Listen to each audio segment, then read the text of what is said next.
الله الرحمن الرحيم صراط الذين أنعمت عليهم صدق الله مولانا العظيم وصدق رسوله النبي الأمي الكريم ونحن على ذلك لمن الشاهدين والشاكرين والحمد لله رب العالمين.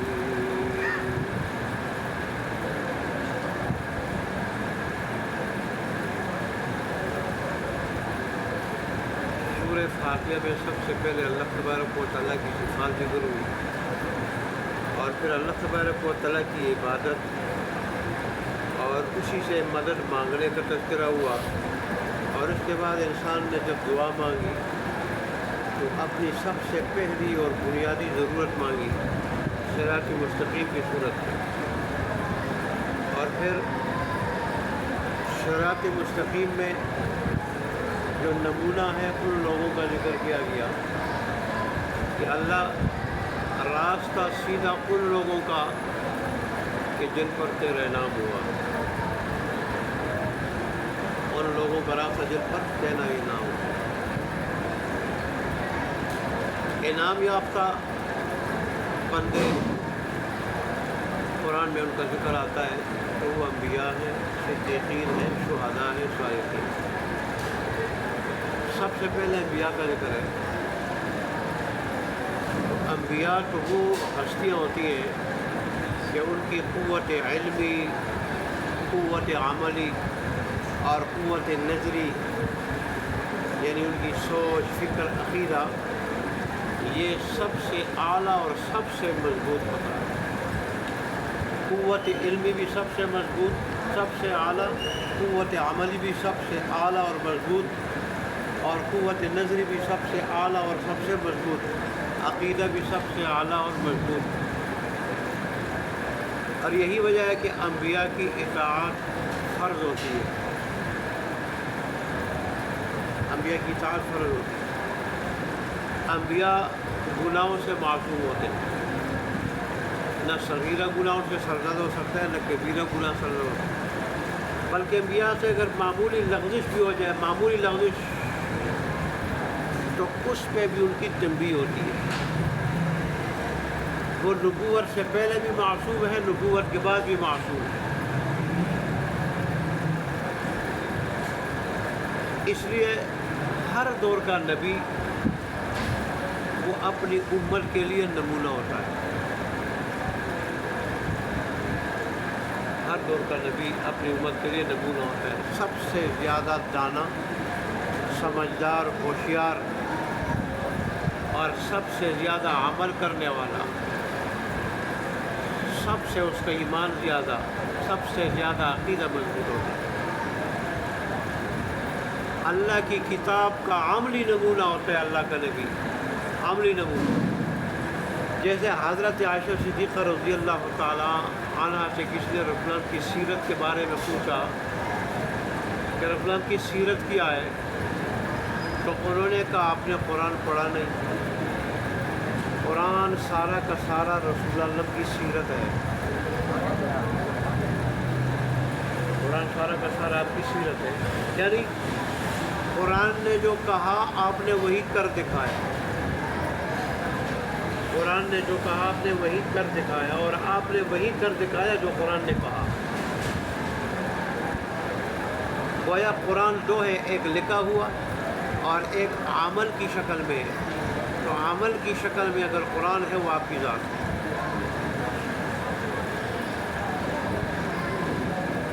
شروع سے لے کے قرآن آخر تک سارا کا سارا قرآن یہ رسول اللہ کی سیرت ہے۔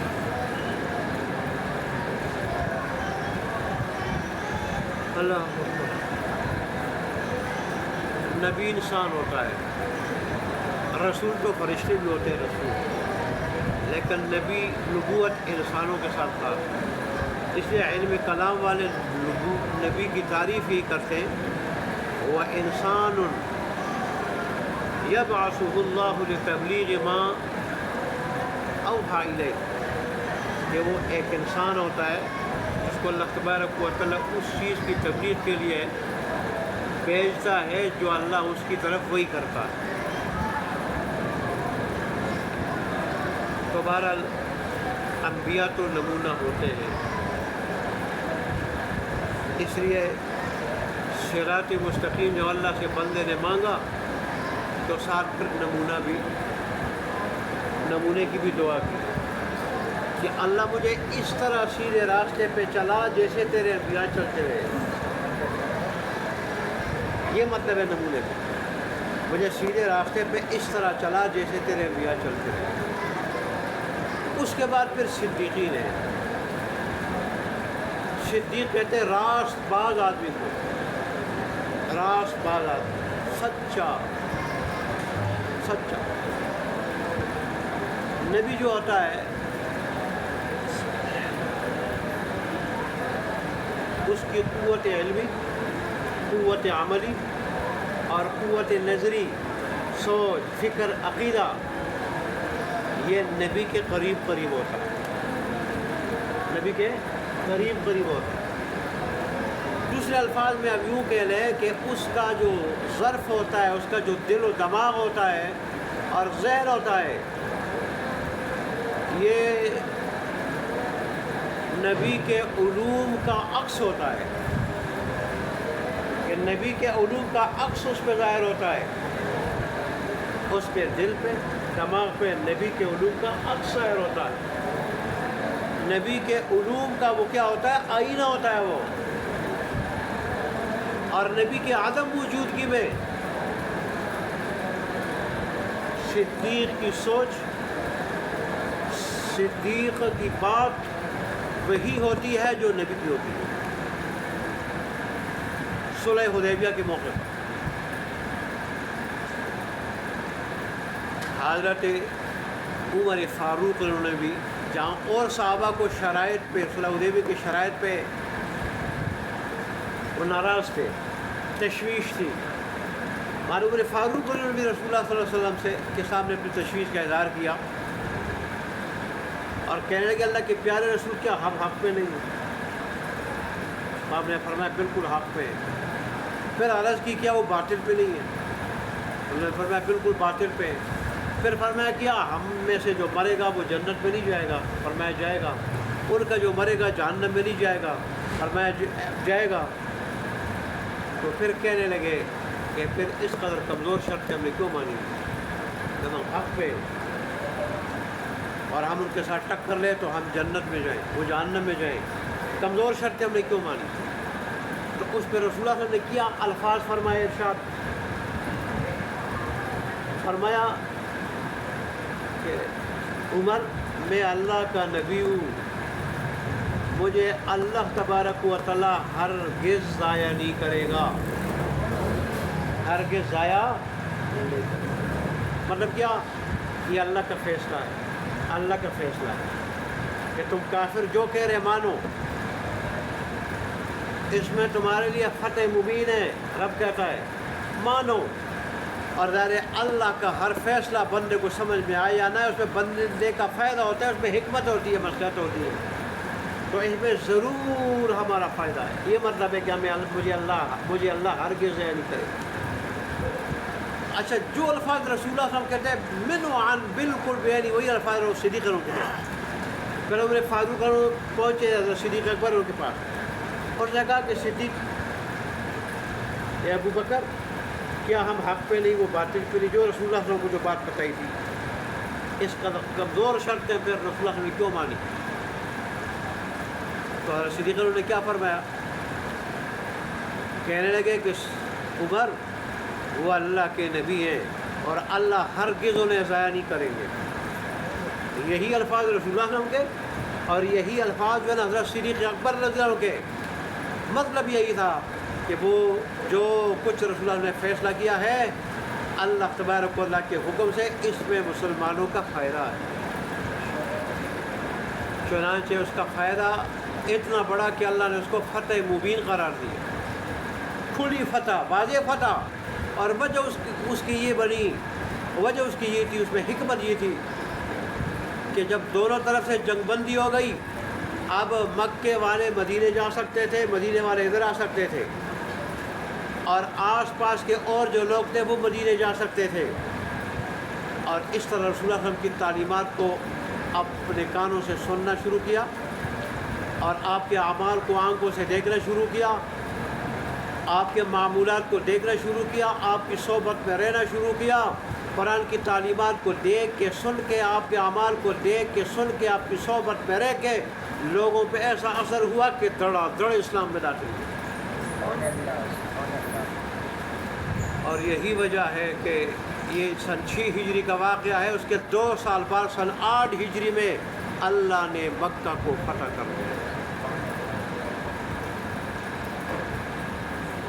تو بہرحال صدیق وہ ہوتا ہے کہ اس کی قوت عملی، قوت علمی اور قوت نظری وہ نبی کی طرح تو نہیں ہوتی، لیکن نبی کے قریب قریب ہوتی ہے، اور وہ نبی کے علوم کا آئینہ ہوتا ہے۔ اس کے دل و دماغ پہ اللہ کے نبی کے علوم کا عکس ظاہر ہوتا ہے، پھر اللہ کا نبی جو کہتا ہے وہی صدیق کہتا ہے۔ غزوہ بدر کے موقع پر جو فیصلہ اللہ کے نبی کا تھا کہ ان قیدیوں سے فدیہ لیا جائے اور چھوڑ دیا جائے، وہی جب حضرت صدیق اکبر سے فیصلہ لیا، رائے لی گئی، انہوں نے وہی فیصلہ لیا، وہی رائے لی کہ ان سے فدیہ لیا جائے، ان کو چھوڑ دیا۔ تو صدیق وہ ہوتا ہے۔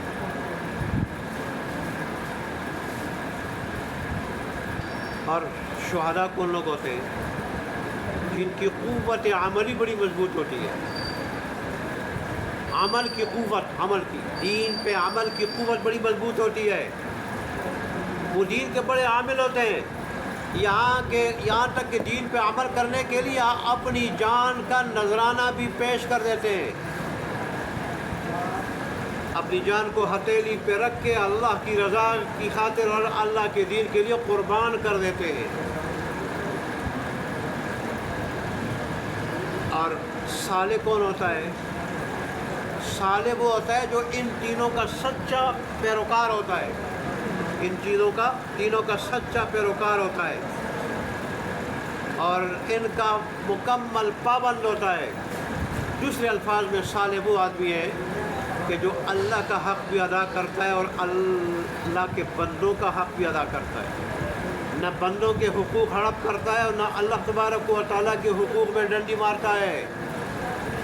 اللہ کا حق بھی پورے اخلاص کے ساتھ، پورے جذبے کے ساتھ، پوری محبت کے ساتھ، اللہ کی عظمت کے ساتھ اللہ کا حق بھی ادا کرتا ہے اور اللہ کے بندوں کا حق بھی ادا کرتا ہے۔ صالح وہ ہوتا ہے۔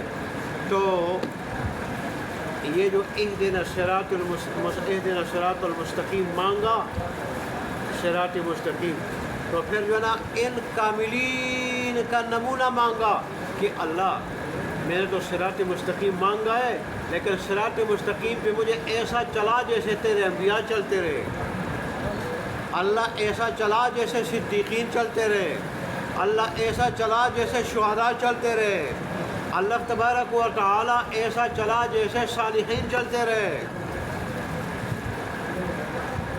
اس کے بعد پھر عام نیکوکار لوگوں کی اور ایمان والوں کا نمبر آتا ہے کہ وہ ان چاروں سے درجے میں کم تر ہوتے ہیں۔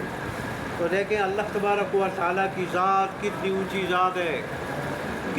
ذات ہے، کتنے لامتناہی علم والی ذات ہے، حکیم ذات ہے۔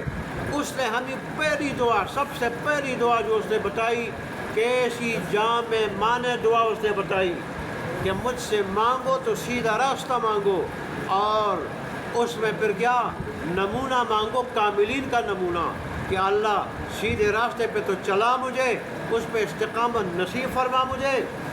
وہ پہلے دکھانے کے بعد چلانے کے بعد اس میں استقامت نصیب فرما، لیکن انبیاء کی طرف، صدیقین کی طرف، شہداء کی طرف اور صالحین کی طرف۔ اس لیے کہ ان لوگوں کی دوستی دنیا آخرت دونوں میں کیا ہے؟ بہتر ہے، دنیا آخرت دونوں۔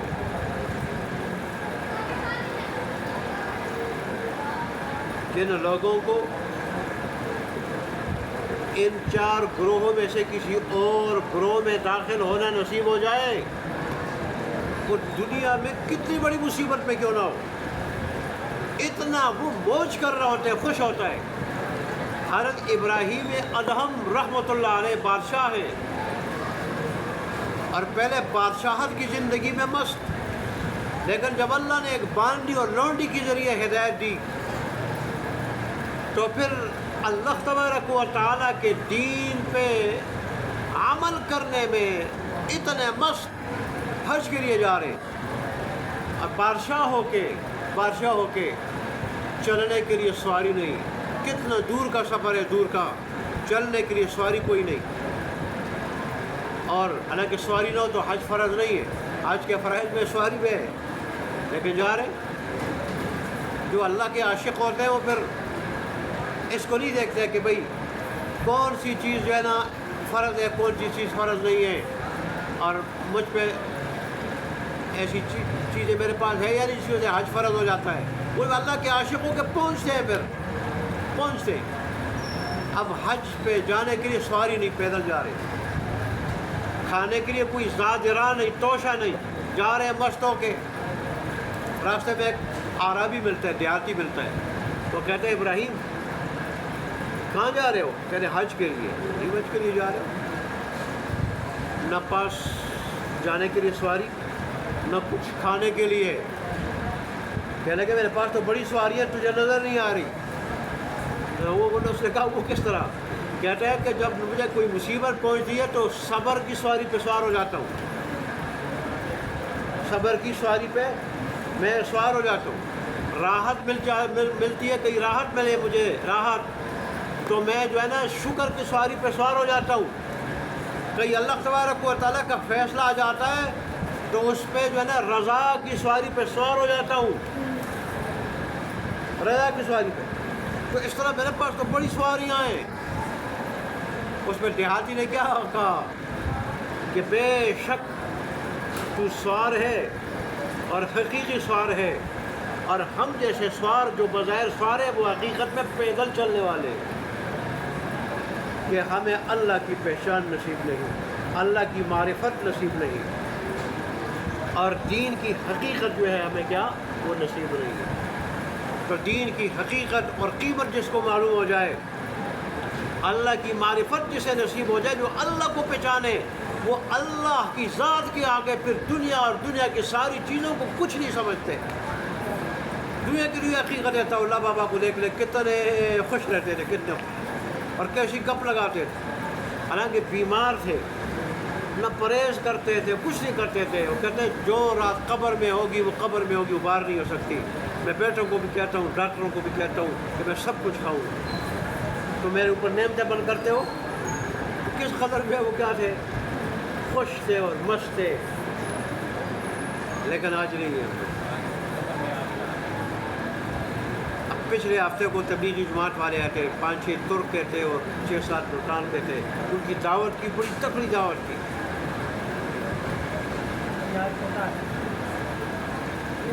تو بعض تکڑے قسم کے لوگ بھی دعوت میں تھے، انہوں نے کہا بڑی زبردست دعوت۔ اب ان کے اکرام میں مرغے تو دیسی مرغے، اب دیسی مرغے کتنے میں یہ ہوتے ہیں دیسی، اور بکرے کی جو ہے نا رانے، کہتا ہے کہ اللہ اور اس کے رسول کے راستے کے مہمان ہیں، اللہ اور اس کے رسول کے راستے کے مہمان ہیں، کوئی ترک کا ہے، کوئی ملتان کا ہے، اور کہتے ہیں ادھر بھی جو نیک بندے مجھے مل جائیں گے تو لے جاؤں گا۔ ان کو کیا پتہ تھا اس ہفتے کو میری دعوت ہے تو اگلے ہفتے کو میری جو ہے پرواز ہے، میری پرواز ہے، کیا پتہ تھا؟ بس یہی ہے، اس سے ہمیں عبرت حاصل کرنی چاہیے۔ ہماری زندگی وہ ہے جو ایسی مجالس میں گزرے، وہ ہماری زندگی ہے، وہ قیمتی ہے۔ اللہ اور اس کے رسول کی باتیں سنتے ہوئے گزرے، اللہ دیکھ رہے اوپر سے، وہ دیکھ رہے، اور اس نے فرشتوں کو بھیجا ہے، اس نے حلقہ بنایا ہوا ہے رحمت کے فرشتوں کا اوپر آسمان تک، اللہ ان پہ فخر کر رہے ہیں فرشتوں کے سامنے، اور پھر اس مجلس کے اختتام پہ اللہ ہماری مغفرت کا فیصلہ سناتا ہے ہمیں۔ یہ تو ایسی مجلس ہے، اور اس مجلس والوں کے ساتھ کسی کا ذاتی کام ہو، اس سننے کے لیے نہ آؤ، اللہ اس مجلس والوں کی برکت سے اس کی بھی مغفرت کر دیتا ہے۔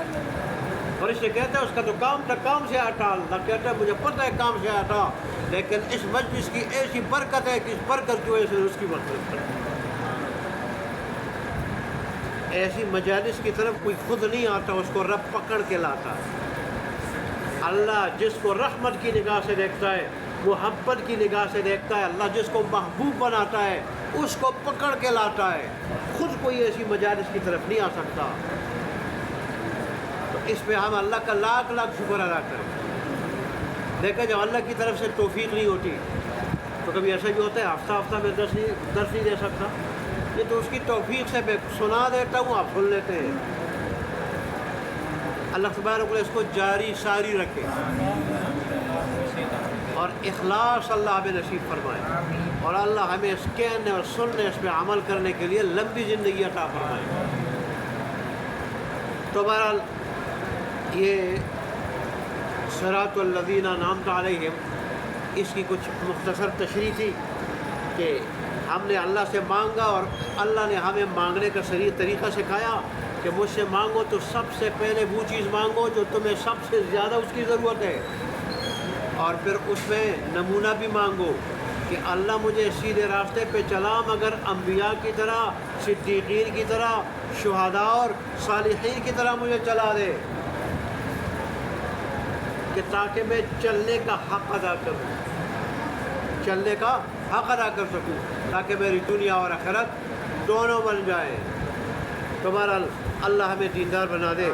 ہم نے دنیا کا چسکا تو لے لیا ہے، اور آخرت کا اور ایمان کی بٹاس کا چسکا جب ایک مرتبہ لیں گے نا، پھر ہمیں دنیا کچھ بھی نہیں لگے گی۔ ابراہیم ابن آدم رحمۃ اللہ علیہ نے اپنی حکومت چھوڑ کے، وہ ملک ہی چھوڑ کے، شام کے ایک علاقے میں دور بیٹھے ہوئے تھے، وہاں بیٹھ کے دریا کے کنارے، تو کسی وزیر نے پوچھا کہ وہ زندگی اچھی تھی یا یہ؟ کہنے لگے وہ زندگی تو اس کے مقابلے میں کچھ نہیں تھی۔ ادھر میں ایک مرتبہ اللہ کہتا ہوں تو اس کا اثر اس دریا کے اندر مچھلیوں پہ یوں ہوتا ہے کہ مچھلیاں اڑ کے فضا میں آتی ہیں، دوبارہ اللہ کہتا ہوں تو دوبارہ وہ اس دریا میں جاتی ہے، ایک مرتبہ فضا میں جاتی ہیں، دوبارہ جو ہے نا واپس فضا سے دریا میں جاتی ہیں۔ میرے اللہ کہنے کا مچھلیوں پہ اس قدر اثر ہو رہا ہے، میرے ساتھ پرندے بھی اللہ کا ذکر کرتے ہیں، اور میں جب اللہ اللہ کرتا ہوں پہاڑوں پہ وج طاری ہو جاتا ہے۔ اللہ نے میرے ذکر میں، جب میں نے اللہ کے لیے بادشاہت چھوڑی، ساری چیزیں چھوڑی، تو اللہ نے میرے ذکر میں، میری زبان سے جو کچھ نکلتا ہے، اتنا اثر رکھا اللہ نے۔ جب جا رہے تھے راستے میں، ہاتھ میں ایک پیالہ تھا، پانی پیوں گا، ہاتھ میں سرانا تھا کہ سر کے نیچے رکھوں گا، ایک بستر تھا اس پہ سوؤں گا۔ راستے میں دیکھا ایک آدمی ہاتھ سے پانی پی رہا تھا، کہا کہ یار تو ہاتھ سے بھی کام چل سکتا ہے، پیالہ کسی کو دے دیا۔ دیکھا ایک جگہ میں ایک آدمی نے سر کے نیچے کوئی پتھر یا کوئی جو ہے ڈھیلا رکھا ہے، کہتے ہیں اس سرانے کے بغیر بھی کام چل سکتا ہے، وہ بھی کسی کو دے دیا۔ ایک جگہ دیکھا کوئی آدمی ریت پہ پڑا ہوا ہے یا مٹی پہ، یہ تو ریت اور مٹی پہ بھی کام چل جاتا ہے، بستر کسی کو دے دیا۔ اب سرانا بھی نہیں، پیالہ بھی نہیں، بستر بھی نہیں، ریت پہ بغیر سرانے کے ڈھیلا یا پتھر رکھ کے سو رہے۔ جب پانی کی ضرورت پڑتی ہے جا کے ہاتھوں سے پی لیتے ہیں، اور پھر اللہ اللہ کرتے ہیں۔ اللہ کے لیے سب کچھ چھوڑ دیا۔ بادشاہ چھوڑنا کوئی آسان کام نہیں، آج تو ہم گھروں کو نہیں چھوڑ سکتے، گھروں کو۔ تو پھر اللہ نے بھی ان کے ذکر میں وہ اثر رکھا جو اللہ تبارک و تعالیٰ نے داؤد علیہ السلام کی تلاوت میں رکھا۔ جب بندہ اس کا بنتا ہے تو وہ بھی ساری چیزوں کو پھر پاؤں میں ڈال دیتا ہے، ساری چیزیں اس کی مسخر کر دیتا ہے، اور پھر اس کی زبان میں اللہ بڑا اثر رکھ دیتا ہے، صرف دیر یہ ہے کہ ہم اس کے بن جائیں۔ اللہ تبارک اللہ ہمیں اپنا بنا دے، ہمیں اللہ تبارک عمل کرنے کی توفیق عطا فرمائے۔ وآخر دعوانا الحمدللہ رب العالمین۔